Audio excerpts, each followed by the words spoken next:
Sa mga kalalakihan po nating mga kabalitaan, lalong-lalo na sa mga cameraman dito sa studio, pinag-iingat ngayon ng PNP Anti-Cybercrime ang mga kalalakihan sa mga peking sex enhancement drugs na inaalok sa internet. Para sa detalye, balita mo kami Alvin Baltasar.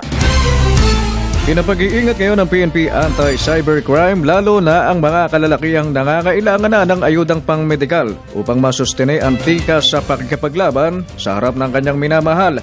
Kasunod ito ng pagkakalansag ng Anti-Cybercrime Group ng PNP sa isang online pharmacy kamakailan sa Tarlac na ang ibinebenta ay mga peking sex drugs. Ayon sa pulisya, maraming nahihikayat sa alok ng online pharmacy dahil sa pag-aakalang nakamura sa wonder drug na kanilang binibili, ngunit yun pala alang epekto sa pagkamacho. What we found out is that during the test buy of some products, especially from Pfizer, they certified that the Viagra pills that the clients receive from this online pharmacy are indeed counterfeit. Natunto naman ng PNP Anti-Cybercrime Group ang online pharmacy kamakailan na nasa likod ng pagbebenta ng male enhancement pills.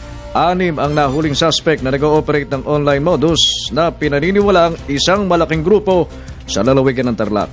Based on the information that we get from that area, talagang matagal-tagal na rin silang nag-ooperate on this online pharmacy. And if you will notice na you cannot just easily get inside that establishment dahil meron silang gwardiya mismo. Complete with CCTV cameras doon. Payo ng Anti-Cybercrime Group, huwag tangkilikan ng online pharmacy dahil walang kasiguraduhan ang kwalidad ng gamot na binibili dito, lalo pat baka ang makompromiso ay ang paninindigan ng mga macho. Para sa Telebisyon ng Bayan, Alvin Baltasar.